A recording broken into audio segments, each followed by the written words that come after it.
Sepanjang tahun 2024, industri golf Indonesia telah melewati berbagai tantangan. Ada yang tersimpan sebagai motivasi dan ada pula yang menjadi pembelajaran.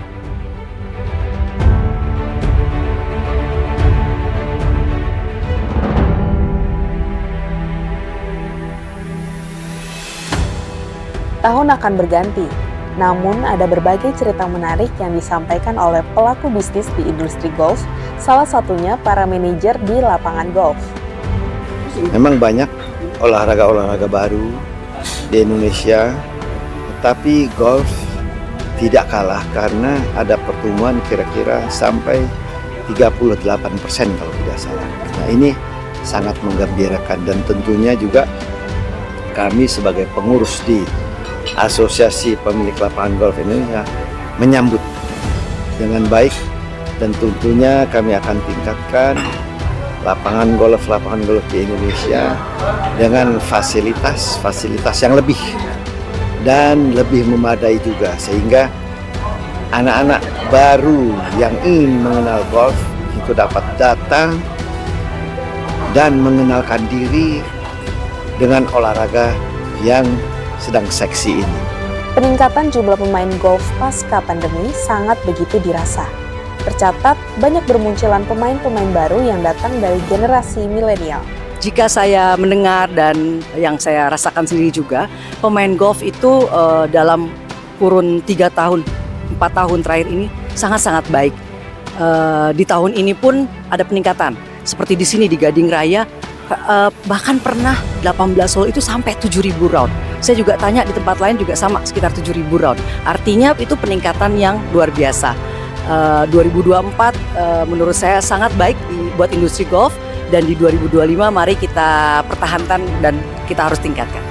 Di tahun 2024 ternyata meningkat jauh lebih bagus, di mana lebih banyak pemain, lebih banyak aktivitas, lebih banyak turnamen, lebih banyak kaum milenial yang dulu mungkin belum pada golf tapi sekarang sudah pada golf, sudah pada menikmati bermainnya sekarang. Di 2024 malah jauh lebih bagus daripada 2022, 2023, 2024 tuh jauh lebih bagus.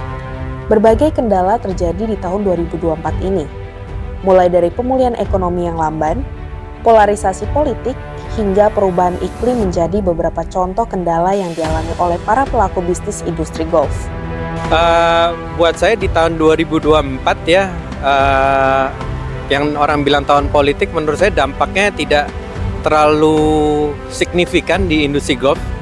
Jumlah pemain meningkat, jumlah revenue meningkat, saya rasa tidak ada kaitannya dengan politik.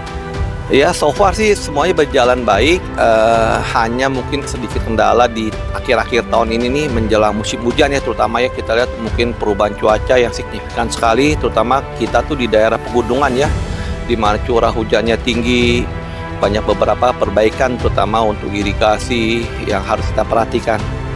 Setelah melewati tahun penuh tantangan, memasuki tahun 2025, optimisme dalam menatap masa depan dengan penuh harapan. Ya, untuk saat ini Palm Hill memang kami akan pindah lokasi, sehingga ada beberapa hal yang kami rubah, seperti ada perubahan hole. Jadi memang targetnya di tahun ini kita tidak ada target yang cukup tinggi karena kita lagi mempersiapkan lapangan kami yang terbaru di New Palm Hill. Kami sangat optimis di tahun 2025, di mana kami di tahun 2024 ini melakukan renovasi yang besar-besaran, sehingga kami optimis Gading Raya Golf Club di tahun 2025 bisa menjadi salah satu lapangan golf terbaik di Indonesia. Ya, saya mengharapkan dukungan yang harus dapat dukungan yang besar dari pemerintah, karena golfer ini spending per golfernya itu per tamu datang tuh jauh lebih besar dibandingkan turis-turis yang lain ya, karena mungkin spending dia per hari aja tuh untuk main golf aja rata-rata mungkin udah sekitar 2 jutaan per hari ya, baik dia golf, dia makan, belum lagi dapat beberapa bisnis dari travel, dari transportasinya dan lain-lainnya tuh banyak sekali sebenarnya yang harus digarap oleh pemerintah untuk mendukung olahraga golf ini sebagai salah satu aset untuk pariwisata di Indonesia. Tahun 2025 sudah di depan mata. Dengan makin meningkatnya industri golf, diharapkan dapat membantu pertumbuhan wisata olahraga atau sport tourism di Indonesia terus menanjak.